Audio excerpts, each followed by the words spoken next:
जहां जहां यह वचन सुना जा रहा है, प्रचार किया जा रहा है, यीशु मसीह का ताजा अभिषेक उन सब पर उतरे, वे पवित्र आत्मा की सामर्थ को जाने और आपके वचन के अनुसार प्रभु इसे हर एक आशीष, बीमारियां चंगी हो जाए, दुष्ट आत्माएं निकले, पारिवारिक और बिजनेस के क्लेश दूर हो जाए। धन्यवाद। जैसे ही आपका वचन हम सुनते हैं, हर एक सुनने वाला व्यक्ति इन वचन के अनुसार अपना जीवन बिता सके, हर एक सच्चाई में, पवित्रता में, खराई में चल सके। धन्यवाद। यीशु मसीह के नाम में मांगते हैं, आमीन आमीन। Hallelujah, praise the Lord. अभी हम लोग अगला 5 मिनट के लिए घुटने पर जाएंगे। सब लोग घुटने पर जाना है और परमेश्वर से प्रार्थना करना है उन गलतियों के लिए जो अनजाने में या फिर जानबूझकर या फिर किसी प्रेशर में आकर के आपसे हुआ। उन सारी गलतियों को मानना है। कई गलतियां ऐसी हैं जो अनजाने में होती हैं, कई गलतियां, कई पाप ऐसे हैं जो प्रेशर के कारण आपने की। आप उसको करना नहीं चाहते थे, लेकिन आपसे वो हुआ। तो आज अपना विश्वास परमेश्वर के सामने खड़ा करना है। यीशु ने कहा, विश्वास करने वालों के लिए सब कुछ हो सकता है। अपने घुटने पर जाना है। कहिए मेरे साथ, हे परमेश्वर, आपका वचन कहता है यदि हम अपनी गलतियों को मान लेते हैं तो आप हमें सारे अधर्म और हमारे पापों से माफ करने में विश्वास योग्य है। पिता, मैं अपने सारे निज पापों को और अधर्म के कामों को, मेरे मुंह से निकले हुए हर एक गंदी बातों को, निंदा की बातों को, झगड़े की बातों को मैं स्वीकार करता हूँ। मैं स्वीकार करता हूँ पिछले सप्ताह में जो भी पाप और गुनाह मेरे जीवन से हुए हैं, आप उसके लिए एक कीमत चुकाया है। अपने लहू से मुझे धो दे, मुझे शुद्ध कर, मुझे पवित्र कर, अपनी आत्मा और अपने वचन के द्वारा मार्गदर्शित होने की शक्ति दे। धन्यवाद परमेश्वर, आप मुझसे प्रेम करते हैं। आपने मेरे पापों के लिए कीमत चुकाया, मेरे अधर्म माफ हो गए। धन्यवाद, धन्यवाद परमेश्वर। यीशु मसीह के नाम में मांगते हैं, आमीन हालेलुया। अपने पापों को, जब भी हमें पता चलता है कि मैंने कुछ पाप करे हैं, हमें तुरंत उन पापों को क्या करना है? मान लेना है और छोड़ देना है। Praise the Lord. पिछले संडे हम लोग सीखे थे, यदि तुम में कोई दुखी है तो प्रार्थना करे, यदि आनंदित है तो स्तुति के भजन गाए, रोगी है तो कलीसिया के अगुओं को बुलाए और प्रार्थना करवाए। आमीन। और यदि किसी ने पाप किया है तो एक दूसरे के सामने अपने पापों को मान ले। हालेलुया। तो उसके पाप क्षमा किए जाएंगे। Praise the Lord. कई बार ऐसा होता है कि हम चर्च में तो होते हैं और हमारे जिंदगी से पाप भी होते हैं, तो हम उसको छुपा नहीं सकते। Praise the Lord. अपने पापों को मानना, अपनी गलतियों को स्वीकार करना जरूरी है। आमीन। आज मेरे पास बहुत सारा गुड न्यूज है सबके लिए। बैठ सकते हैं अपनी जगह, लेकिन नहीं है।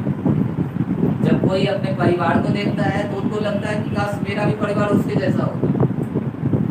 उनके अंदर एक अच्छा इच्छा आ जाता है, क्योंकि वो भी चाहते हैं अपने परिवार में शांति से रहना।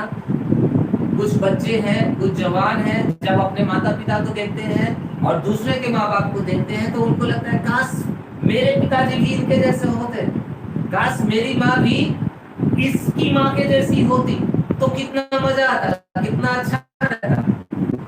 हाँ, हालेलुया। आज हम लोग कुछ आगे बढ़ेंगे इसी अनुशासन के बारे में। ध्यान से समझना है आज के वचन। अगर एक बच्चे की जिंदगी में अनुशासन नहीं होगा तो वो कभी भी ऊंचे पोस्ट पर, ऊंची तरक्की पर नहीं जाएगा। अगर माँ बाप की जिंदगी में अनुशासन नहीं होगा तो परिवार कभी भी बेहतर नहीं बन सकेगा, चाहे कितना भी अच्छा चाह ले।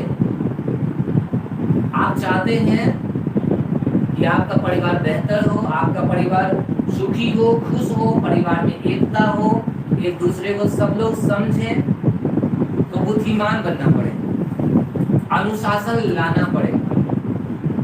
बिजनेस में चाहते हैं केवल तरक्की, केवल तरक्की, केवल तरक्की, केवल तरक्की, तो अपने चरित्र में, अपने कैरेक्टर में, अपने व्यवहार में उन चीजों को शामिल करना पड़ेगा जो परमेश्वर हमें अपने वचन से सिखाता है। आमीन। और यही वजह है परमेश्वर ने हमें चर्च दिया है, परमेश्वर ने हमें अगुआ दिया है, ताकि एक अगुए को ऊपर परमेश्वर प्रकट करे कि चर्च को क्या सीखने का जरूरत है, चर्च के लिए क्या प्रार्थना करने का जरूरत है। आमीन, हालेलुया। और आज हम लोग उसी में आगे बढ़ने वाले हैं। अनुशासन, अनुशासन बहुत जरूरी है, लेकिन अनुशासन आसान नहीं होता। ध्यान से समझना इसको सब लोग, कि अनुशासन एक आसान काम नहीं है। अनुशासित जिंदगी जीना थोड़ा कठिन है, लेकिन एक बार जब अनुशासित जिंदगी जीने लगेंगे, आदत बन जाएगा अनुशासित हो जाने का, तो पता है जिंदगी बहुत आसान हो जाएगी। आज कई सारे माँ बाप की देख रहे हैं, इसको समझना है आपको। आप अपने बच्चों के लिए परेशान हैं, अपने रिश्तेदारों के लिए दुखी है, आपको किसी और चीज की जरूरत नहीं है, आपको अनुशासन की जरूरत है अपने बच्चों को पालने के लिए, अपने परिवार को चलाने के लिए। और फिर से हम एक बात कह रहे हैं कि अनुशासन किसी दूसरे व्यक्ति को नहीं बदलता है, अनुशासन सबसे पहले हमें बदलता है। हम तो सोचते हैं कि फलाने को चेंज होना चाहिए, अनुशासन कहता है कि पहले तुमको चेंज होना चाहिए, पहले तुमको बदलना चाहिए। उदाहरण के लिए एक अनुशासन ये है, सबसे बड़ा अनुशासन, कि आप टाइम पर सोएं और टाइम पर सुबह में उठें। अगर आपकी जिंदगी में ये अनुशासन नहीं है, जब मन करता है सो जाते हैं, जब मन करता है उठ जाते हैं, तो आप कभी भी आप पाएंगे कि आप अपने टाइम का इस्तेमाल सही से नहीं कर पा रहे। आप अपने टाइम का इस्तेमाल कभी सही से नहीं कर पाएंगे अगर आपके पास सुबह में उठने का और रात को टाइम पर सोने का अनुशासित जिंदगी नहीं है तब। और ये काम बड़ा आसान लगता है, लेकिन है बड़ा कठिन, बहुत कठिन है शुरुआत के लिए। लेकिन अगर शुरुआत कर देंगे, आदत बनाएंगे धीरे धीरे धीरे धीरे धीरे धीरे, तो क्या होगा, एक दिन ये कठिन काम आसान हो जाएगा। कई मामलों में अनुशासन, अपने मुंह का इस्तेमाल करना सही तरीके से। कुछ लोग अपने मुंह का इस्तेमाल केवल खाना खाने के लिए करते हैं। उनको पता है कि मुंह दिया गया है खाना खाने के लिए, लेकिन वास्तव में मुंह केवल खाना खाने के लिए नहीं दिया गया है। ये मुंह दिया गया है अपने जिंदगी को बनाने के लिए। और ये जिंदगी कैसे बनेगा, जब हम अपने मुंह का सही से इस्तेमाल करेंगे, जब हम अपने मुंह से लोगों की निंदा करना बंद कर देंगे, किसी की बुराई करना बंद कर देंगे, चुगली करना बंद कर देंगे, किसी पर दोष लगाना बंद कर देंगे, तब परमेश्वर का बुद्धि आपके दिमाग में आना शुरू हो जाएगा। परमेश्वर का आइडिया आपके दिमाग में आना शुरू हो जाएगा। अपने दोस्तों के साथ कैसा व्यवहार करना है, परिवार के साथ कैसा व्यवहार करना है, बिजनेस में कैसे व्यवहार करना है, चर्च में कैसा व्यवहार होना चाहिए, हर चीज। तो अनुशासन इम्पोर्टेंट है। आज हम लोग परमेश्वर के वचन में से, बाइबल में से कुछ चीज सीखेंगे कि अनुशासन की कमी के कारण परमेश्वर के लोगों की जिंदगी में कुछ घटना घटा। आज से कुछ सैकड़ों साल पहले हम लोग एक वचन निकालेंगे, न्यायियों का पुस्तक अध्याय 13।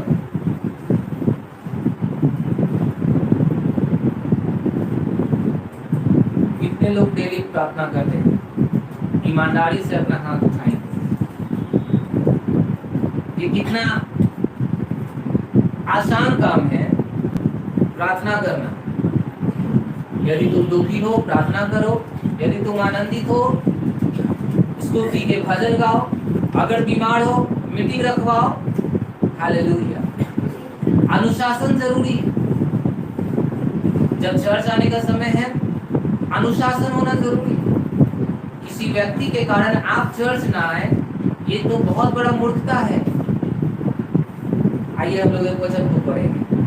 न्यायियों का पुस्तक अध्याय 13 और वचन 1। इस्राएलियों ने फिर यहोवा की दृष्टि में बुरा किया, इसलिए यहोवा ने उनको पतियों के वश में 40 वर्ष के लिए रखा। ध्यान से पढ़ेंगे इस वचन को। इस्राएलियों ने फिर यहोवा की दृष्टि में बुरा किया। इसको चिन्ह लगा लेना है अपने बाइबल में। और एक शब्द है यहाँ पर फिर यहोवा के दृष्टि में बुरा किया। फिर का मतलब क्या होता है? दोबारा। इसका अर्थ क्या है कि इजरायली लोग जो परमेश्वर के लोग कहलाते थे, जो परमेश्वर की संतान थे, ये इजरायली वो लोग थे जो अब्राहम, इसहाक और याकूब का संतान था। मिस्र देश में इन लोगों को गुलाम बनाकर रखा गया था और ये लोग पाप के देश में थे, श्राप में थे, बीमारी में थे, गरीबी में थे। और तब परमेश्वर ने अपने सेवक, अपने भविष्यवक्ता मूसा को मिस्र देश में भेजकर 6 लाख से अधिक इजरायलियों को मिस्र से बाहर निकाला। ध्यान से समझना है इस कहानी। मिस्र से जब परमेश्वर इजरायली लोगों को बाहर लेकर आए, तब उन्होंने उनको वचन दिया था कि मैं तुमको एक अच्छे देश में लेकर जाऊंगा जहां दूध और मधु की धारा बहती है, जहां का भूमि उपजाऊ है, जहां पे तुम्हारे लिए केवल आशीष ही आशीष है। तुम थोड़ा परिश्रम करोगे और परिणाम बहुत अधिक मिलेगा। उसने अपने लोगों को दिया था कि तुम यहोवा की सेवा करना। निर्गमन अध्याय 23 वचन 25 में उसने कहा था अपने लोगों से कि तुम अपने परमेश्वर यहोवा की सेवा करना, तो वो तुम्हारे अन्न और जल पर आशीष देगा और तुम्हारी बीमारियों को तुमसे दूर रखेगा। तुम भले चंगे रहोगे, तुम में से किसी का गर्भ नहीं गिरेगा, तुम बीमार नहीं पड़ोगे, तुम्हारे शत्रु तुम पर प्रबल नहीं होंगे। इस प्रकार से परमेश्वर ने अपने लोगों को आशीष देना चाहा था। उन्होंने कहा कि तुम्हारे शत्रुओं का पीठ मैं तुमको दिखाऊंगा। तुम्हारे शत्रु केवल तुमसे भागेंगे और तुम उनकी पीठ को ही देख पाओगे। तुम्हारे पास डर का कोई कारण नहीं रहेगा। इतना बड़ा बड़ा आशीष, महान महान आशीष परमेश्वर अपने लोगों को देना चाहता था। लेकिन इन आशीषों के साथ साथ परमेश्वर ने अपने लोगों को कुछ सलाह भी दिया। निर्गमन की पुस्तक में आप पढ़ेंगे उसको 20वें अध्याय में, वहां पर परमेश्वर ने अपने लोगों को सलाह दिया। पहला सलाह कि तुम अपने परमेश्वर यहोवा से सारे मन से, शक्ति से, सारी बुद्धि से प्रेम करना। तुम परमेश्वर यहोवा के लिए अपने लिए कोई मूर्ति खोद कर ना बनाना। जो परमेश्वर यहोवा से प्रेम करते हैं, परमेश्वर उनको और उनके वंश को 1000 पीढ़ियों तक आशीष देता है। लेकिन जो परमेश्वर से बैर रखते हैं और उनकी आज्ञाओं पर नहीं चलते हैं, उनके नाती पोतों तक वो परमेश्वर दंडित करता है। फिर परमेश्वर ने कहा था इस्राएलियों से कि तुम अपने माता पिता का आदर करना, तू व्यभिचार ना करना, तू चोरी ना करना, तू हत्या ना करना, तू झूठ ना बोलना, तुम किसी की किसी भी वस्तु का लालच ना करना, तुम किसी की भेड़ बकरी का लालच ना करना। तुम किसी की नौकरी का लालच ना करना, तुम किसी के आशीष का लालच ना करना। और उसने अपने लोगों को सलाह दिया था कि इन वचनों को माने। हमें उसने सलाह दिया था कि तुम किसी की पत्नी का लालच ना करना, किसी के पति का लालच ना करना, परंतु अपने परमेश्वर यहोवा से अपने सारे मन से, सारी शक्ति से, सारी बुद्धि से प्रेम करना। हालेलुया। और तब उसने कहा था कि अगर तुम चोरी नहीं करोगे, व्यभिचार करोगे, गंदी आदतों में नहीं, तुम अगर एक अनुशासन का जिंदगी जियोगे, तब मैं तुमको आशीष दूंगा और तुमको एक अच्छे देश में लेकर के जाऊंगा जहाँ पर दूध और मधु की धाराएं बहती, जहाँ तुम्हारा कोई शत्रु नहीं होगा। हालेलुया। लेकिन बार बार परमेश्वर के जो लोग थे, वे लोग परमेश्वर की वाचाओं को तोड़ दिया करते थे। वो अपने जिंदगी में अनुशासित नहीं थे। वो हर बार उन कामों को करते थे जो परमेश्वर ने उनको करने से मना किया था। और वही आज हम लोग यहाँ पे पढ़ रहे हैं, न्यायों की पुस्तक अध्याय 13 में, जहाँ लिखा है इस्राएलियों ने फिर यहोवा की दृष्टि में बुरा किया।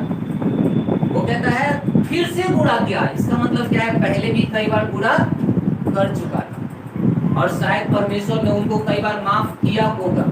लेकिन जब इस बार परमेश्वर के लोगों ने परमेश्वर के नजर में बुरा किया, तो परमेश्वर ने क्या कर दिया उसके साथ? लिखा है इसलिए यहोवा ने उनको फलिस्तियों के वश में 40 वर्ष तक रख छोड़ा। 40 साल।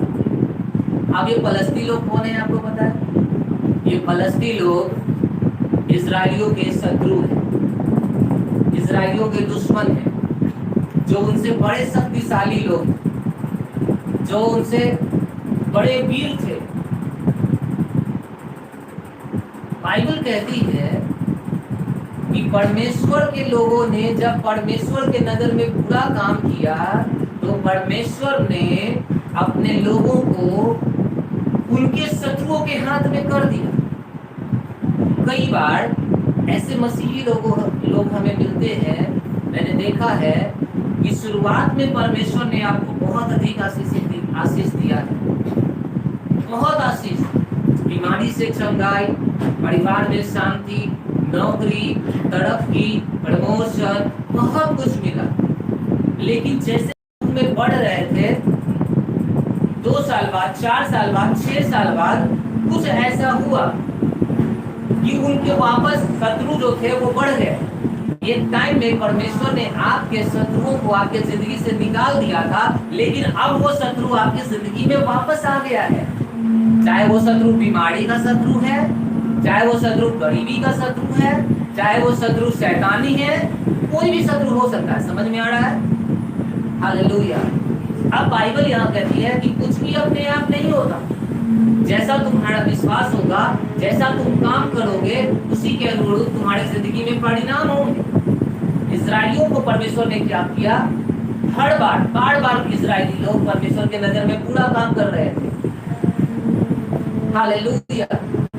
वो काम कर रहे थे जिनसे परमेश्वर को नफरत था, वो उन कामों को कर रहे थे जो परमेश्वर ने करने के लिए मना किया था। और उसका परिणाम क्या हुआ? परमेश्वर ने उन लोगों को उनके शत्रुओं के हाथ में कर दिया और 40 साल तक फलस्ती लोग उसके ऊपर प्रभुता करते रहे। कई बार मसीहियों की जिंदगी में ऐसा देखा जाता है कि जो दुश्मन एक बार निकल गया था, वापस वो दुश्मन उसकी जिंदगी में आ गया है और कई साल तक वो उस दुश्मन के अधीन में है, परेशान, दुखी, निराश, कमजोर, हताश। हालेलुया। लेकिन आज हम आप सबको एक गुड न्यूज भी देने वाले कि यदि तुम लोगों की जिंदगी में, यदि आपकी जिंदगी में कुछ ऐसा हुआ है, आपने अगर कुछ ऐसा करा है जो परमेश्वर की नजर में बुरा है, शायद आपने परमेश्वर को सबके सामने यीशु मसीह का कहलाने से आप लजाते हैं, ये परमेश्वर के लिए अच्छा नहीं है। कई ऐसे लोग हैं, आप में से लोग जो अपने बॉस के सामने मसीही कहलाने से लजाते हैं, रिश्तेदारों के सामने मसीही कहलाने से लजाते हैं। हालेलुया। पेरेंट्स के सामने मसीही कहलाने से लजाते हैं, शर्माते हैं, डरते हैं। ये वो काम नहीं है जो परमेश्वर ने कहा। परमेश्वर ने कहा यदि तुम सबके सामने मुझे मान लोगे तो मैं भी अपने स्वर्गीय पिता के सामने तुमको मान लूंगा, ग्रहण करूंगा। आमीन, हालेलुया। अब परमेश्वर कहता है जब इस्राएलियों ने बुरा किया परमेश्वर के नजर में, शायद उन्होंने पाप किया होगा, शायद उन्होंने व्यभिचार किया होगा, शायद उन्होंने परमेश्वर को धोखा दिया होगा, तब जब ऐसा करने के कारण परमेश्वर ने अपने लोगों को 40 साल तक बंधुआई में कर दिया, उसके दुश्मनों के अधीन कर दिया और उसके दुश्मन उनके ऊपर प्रभुता करते। लेकिन परमेश्वर बड़ा दयालु है, परमेश्वर हर बार हमें मौका देते हैं, उनकी दया हमारे जिंदगी में बहुत बड़ी है। बाइबल हमें दिखाती है कि परमेश्वर नहीं चाहता कि कोई भी मनुष्य नष्ट हो, इसलिए उसने अपने बेटे को यीशु मसीह को हमारे जिंदगी में भेजा। उस समय भी न्यायियों के टाइम में भी न्यायी कौन हुआ करते थे? ये भविष्यवक्ता के पहले के लोग, ठीक है। न्याय एक व्यक्ति होता था जो कि परमेश्वर की तरफ से किया जाता था और उसके ऊपर परमेश्वर का आत्मा रहता था और वो परमेश्वर के लोगों को चलाने का काम करता था, मार्गदर्शन देने का काम करता था। आज जैसे चर्च में पास्टर है, प्रेरित है, भविष्यवक्ता है, तो पुराने समय में याजक हुआ करते थे, भविष्यवक्ता हुआ करते थे और उनके भी पहले न्यायी हुआ करते थे। आमीन। तो हम लोग यहाँ पर एक और चीज पढ़ेंगे जो वचन कहता है, दूसरा वचन, दानियों के कुल का सुवासी मानोह नामक एक पुरुष था जिसकी पत्नी के बांझ होने के कारण कोई पुत्र न था। इस स्त्री को यहोवा के दूत ने दर्शन देकर कहा, सुन, बांझ होने के कारण तेरे बच्चा नहीं, परंतु अब तू गर्भवती होगी और तेरा बेटा होगा। इसलिए अब सावधान रह कि ना तो तू दाख मधु या और किसी भांति की मदिरा पिए और ना कोई अशुद्ध वस्तु खाए, क्योंकि तू गर्भवती होगी और तेरे एक बेटा उत्पन्न होगा और उसके सिर पर छुरा ना फिरेगा, क्योंकि वह जन्म ही से परमेश्वर का नाज़ीर रहेगा और इस्राएलियों को फलस्तियों के हाथ से छुड़ाने में वही हाथ लगाएगा। हालेलुया। देखो मेरे बात को, इसको समझो, परमेश्वर कितना दयालु है। पहले क्या हुआ, उनकी गलती को बार बार माफ करते गए, लेकिन जब लोग बदल नहीं रहते तो परमेश्वर ने उनको सुधारने के लिए, सुनो मेरी बात, परमेश्वर ने दंड देने के लिए लोगों को बंधुआई में नहीं रखा, बल्कि उनके जीवन को अनुशासित करने के लिए रखा। हालेलुया। परमेश्वर ने देखा था कि इस्राएली बार बार वही काम करते हैं जो परमेश्वर के नजर में बुरा था, इसलिए परमेश्वर ने अपने लोगों को अनुशासित करने के लिए उनके शत्रुओं के हाथ में कर दिया था, ताकि कम से कम अगर अनुशासित हो। देखो कई बार ऐसा होता है, कुछ बीमारी ऐसा है जिसको परमेश्वर जानबूझ के कुछ लोगों की जिंदगी में छोड़ के देते हैं, छोड़े रहते हैं। वो 2 महीना हो सकता है, वो 6 महीना हो सकता है, केवल इसलिए कि तुम्हारा प्रार्थना का जिंदगी सुधर जाए। कम से कम उसी दर्द के बहाने, कम से कम उसी बीमारी के बहाने, कम से कम उसी गरीबी और कर्ज के बहाने तुम्हारा चर्च में समर्पण बदल जाए। कम से कम उसी परेशानी के बहाने आपका प्रार्थना बदल जाए, आपका बाइबल पढ़ने का तरीका बदल जाए। पहले आप 10 मिनट प्रार्थना करते थे, अब आप घंटों प्रार्थना करो। सुनो मेरी बात, आप परमेश्वर के साथ बैठना या किसी काम में व्यस्त हो जाना, आपको पता है जब आप परमेश्वर के सामने बैठेंगे, परमेश्वर के पास बैठेंगे, आपकी आधी से ज्यादा परेशानी उसी समय खत्म हो जाएगी जब आप परमेश्वर के सामने बैठते हैं, बाइबल खोल उसको पढ़ने के। एक बार यीशु मसीह के पास क्या हुआ, लोग जा रहे थे और कंधे पर एक अर्थी टंगा हुआ, अर्थी को लेकर जा रहे थे। उस पर एक जवान लड़का था जो मर गया था, वो अपनी विधवा माँ का इकलौता बेटा था। जब यीशु मसीह उस अर्थी को देखे, उस लाश को देखे, उनको बहुत दया आया, अंदर से करुणा आया और उस विधवा महिला को देख करके कि ये एक तो पहले तो वो विधवा है और दूसरा उसका एक ही सहारा था, वो मर गया। यीशु ने कहा, उस अर्थी को छुआ और छू के कहा, हे लड़के उठ जा। और मरा हुआ लड़का जिंदा हो गया। मरा हुआ लड़का जिंदा हो गया। वो उठा और यीशु मसीह उस लड़का को उसकी माँ को दे दिया और बोला कि लो अपने बेटे को घर लेकर जाओ। हालेलुया। उस औरत का क्या, जो 14 साल से बीमार थी और उसको लहू बहता था, 14 साल से बीमार थी, वो डॉक्टर को दिखा दिखा कर थक गई थी, सारा पैसा खर्च करके। आज कई ऐसे लोग हैं जिनका विश्वास परमेश्वर से ज्यादा डॉक्टर के ऊपर, जिनका विश्वास परमेश्वर के वचन से ज्यादा रिश्तेदारों के ऊपर, परमेश्वर के वचन से ज्यादा समाज की चीजों के ऊपर है। उस औरत को याद करो जो 14 साल से बीमार थी, लहू बहने का रोग था, और वो केवल मुंह से गुदगुदाते रहती थी।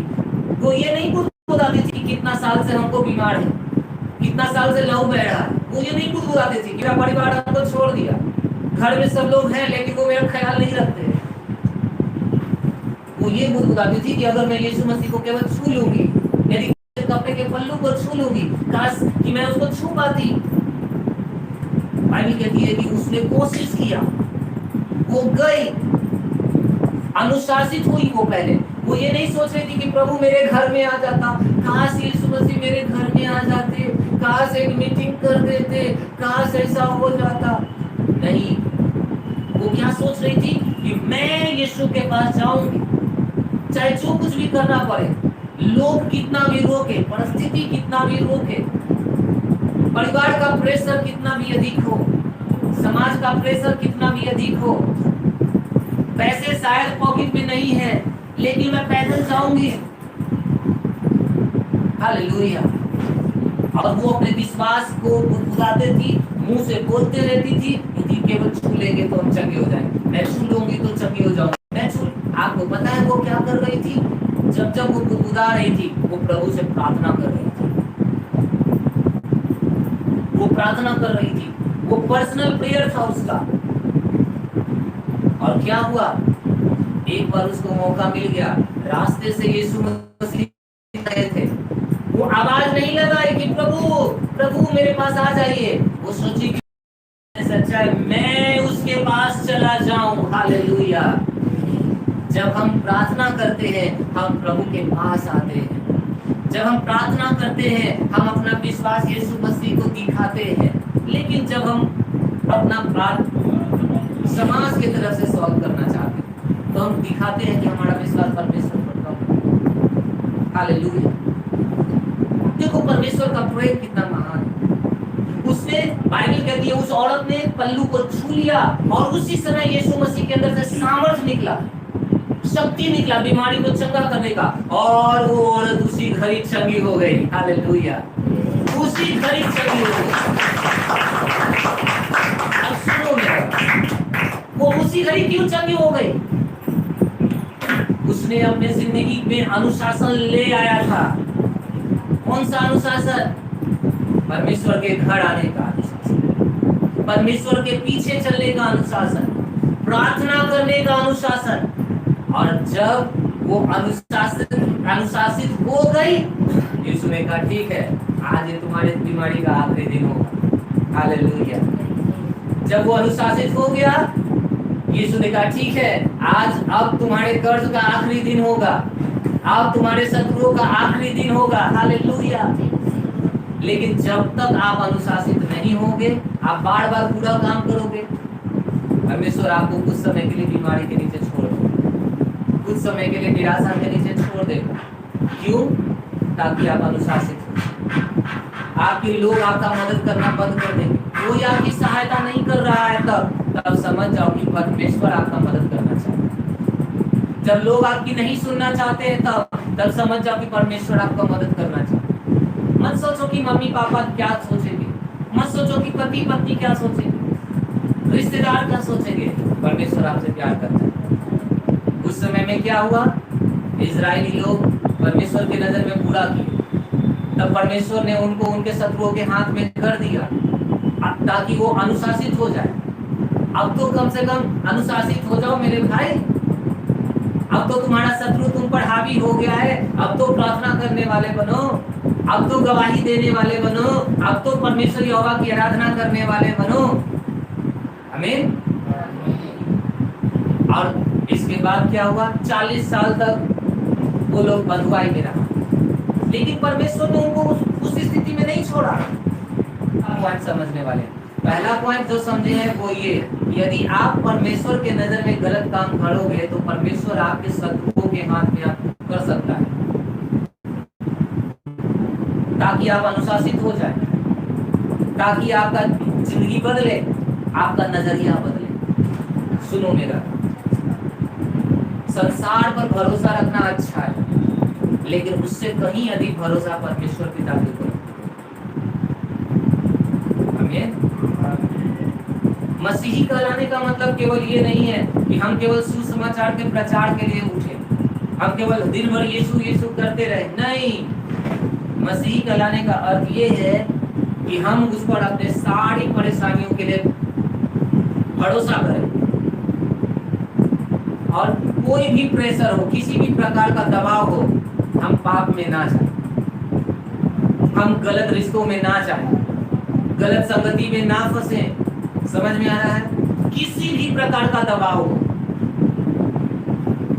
गलत रिश्तों में नहीं जाना है, गलत संगति नहीं करना है, बुरे लोगों के साथ नहीं बैठना है, ठट्ठा करने वालों के साथ नहीं बैठना है, पापियों के साथ खड़ा नहीं होना है, चाहे कुछ भी हो जाए। बैठना है परमेश्वर के सामने और कहना, पिता मुझे आप पर भरोसा है, यीशु मैं आप पे बिलीव करता हूँ, प्रभु मुझे आपका भरोसा है, आप मेरी ताकत है, प्रभु आप मेरे जीवन को बदलेंगे।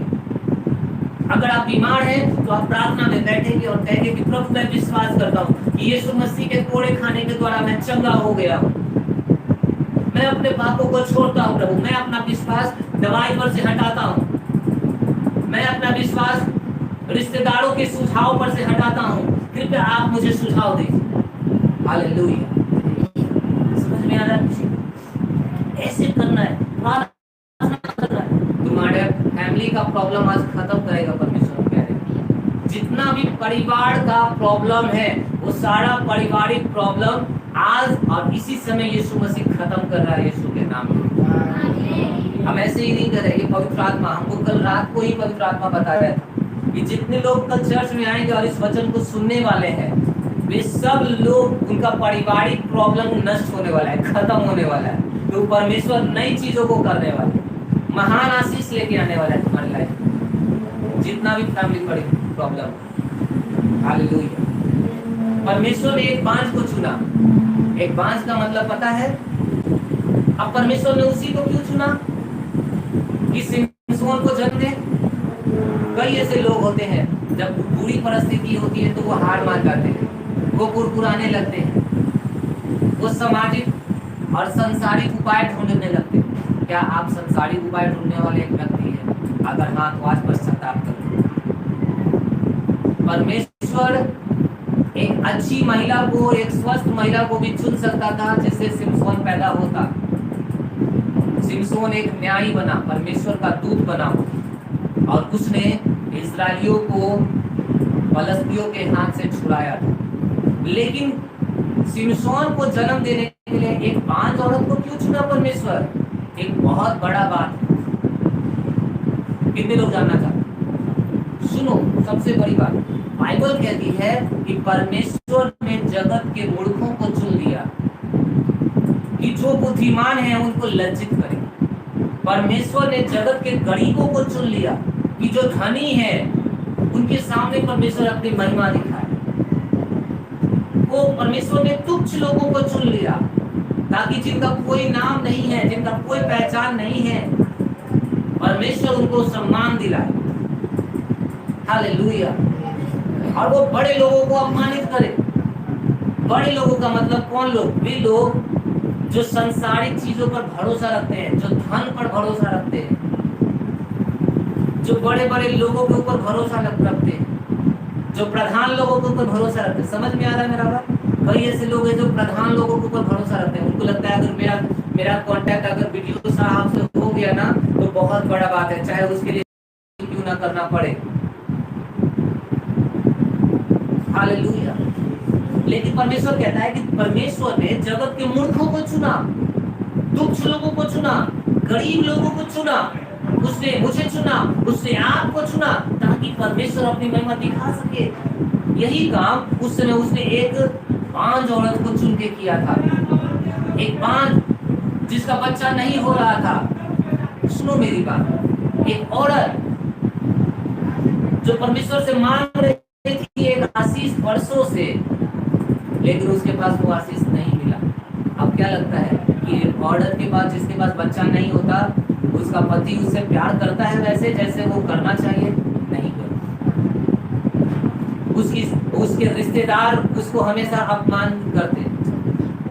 जिस औरत को बच्चा नहीं होता ना, वो अपमानित होती है, लोग उसका चेहरा नहीं देखते, वो अच्छी पार्टी में और अच्छे अच्छे त्योहारों में बांझ औरतों को नहीं बुलाते, इतना ज्यादा अपमान होता है उनका। वो औरतें बेचारी अंदर ही अंदर घुटते रहती है, क्योंकि उनके पति उनसे प्रेम नहीं करते, उनके मायके वाले उन पर अलग दोष लगाते हैं, ससुराल वाले अलग दोष लगाते हैं, समाज उनको देखकर अलग उनको ठोकर खिलाता है।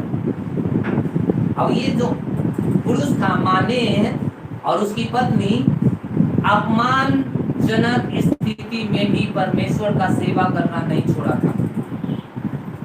जब सबको परमेश्वर ने उसके शत्रुओं के हाथ में कर दिया, तब भी ये लोग परमेश्वर की आराधना कर रहा था। ये लोग परमेश्वर से कह रहा था कि हाँ परमेश्वर, मैं भले ही अभी मुझे आशीष नहीं मिला है, लेकिन मुझे आपका वादा याद है। सुनो मेरे बात, जब बुरा परिस्थिति जिंदगी में आता है तो वो टाइम होता है चुनाव करने का कि आप क्या करोगे। यहाँ पर लोगों ने पता है क्या करा था, लोग परमेश्वर के विरुद्ध कुर्कुराने लगे, लेकिन मानोह और उसकी पत्नी कुरकुराने के बजाय क्या कर रहा था?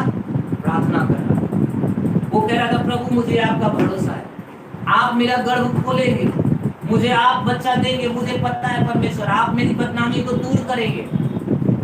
वो कुरकुरा नहीं रहा था कि हे परमेश्वर, मैं इतने समय से ऐसा कर रहा हूँ, अभी तक मेरे साथ ऐसा क्यों नहीं है, अब हम आपके पीछे नहीं चलेंगे। नहीं, वो क्या कर रहे थे? प्रार्थना। वो क्या कर रहे थे? आराधना। वो क्या कर रहे थे? परमेश्वर की सेवा। हालेलुया। लूका का पुस्तक 3 अध्याय निकालेंगे।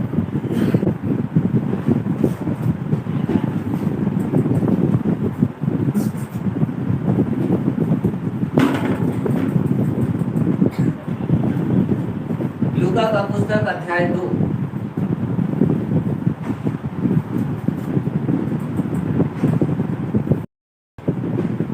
वचन 36।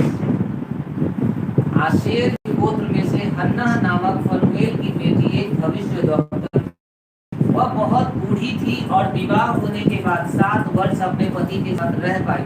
वह 84 वर्ष से विधवा थी और मंदिर को नहीं छोड़ती थी, पर उपवास और प्रार्थना कर करके रात दिन सेवा किया करती थी। हालेलुया। मेरा आपके बाइबल में ऐसा समझो, समझो। ये कहता है आशेर के गोत्र में हन्नाह नामक फनूएल की बेटी भविष्यवक्ता।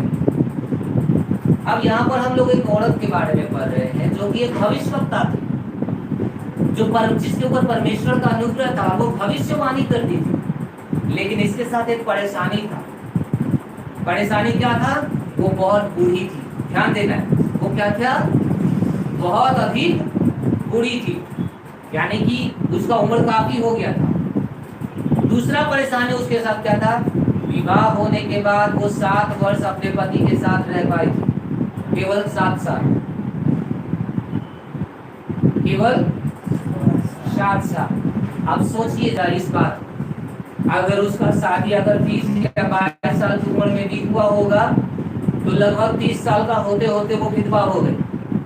हाँ, उसका पति उसको छोड़ के चला गया। अब ये औरत एक भविष्यवक्तन थी।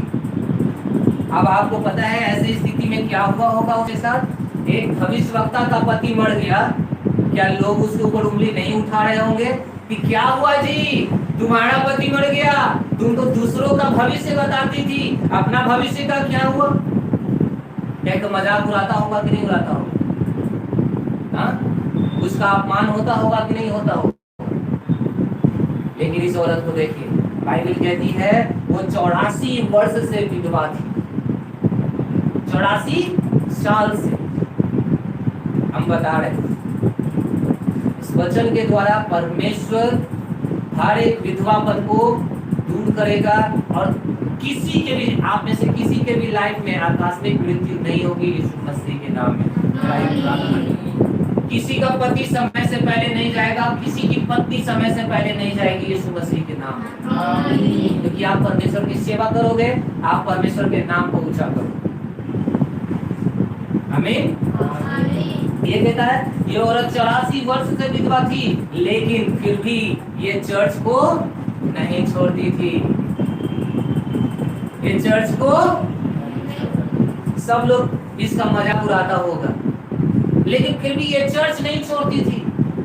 कितना दबाव होगा इसके ऊपर, समझ सकते हैं आप। एक तो पति नहीं है, बेचारी बूढ़ी हो गई है, खाना कहाँ से मिलेगा, कपड़े कहाँ से मिलेंगे, रहेंगे कहाँ से, इन बातों की परवाह किए बिना 84 साल से विधवा औरत चर्च नहीं छोड़ती थी, बल्कि उपवास और प्रार्थना कर करके, उपवास और प्रार्थना कर करके, उपवास और प्रार्थना कर करके परमेश्वर की सेवा किया करती थी। हालेलुया। समझ में आ रहा है किसी को? ये जो हम लोग अभी न्यायों के पुस्तक में पढ़े मानोह और उसकी पत्नी के बारे में, वो भी एक ऐसे ही लोग थे। उनके जिंदगी में बच्चा नहीं था, लोग उनका अपमान कर रहे थे, लोग उनको परेशान कर रहे थे, लोग उनकी बुराई कर रहे थे, फिर भी वो उपवास कर करके, वो प्रार्थना कर करके परमेश्वर की सेवा कर रहे थे। और उनके इस विश्वास को देखकर परमेश्वर ने क्या कहा,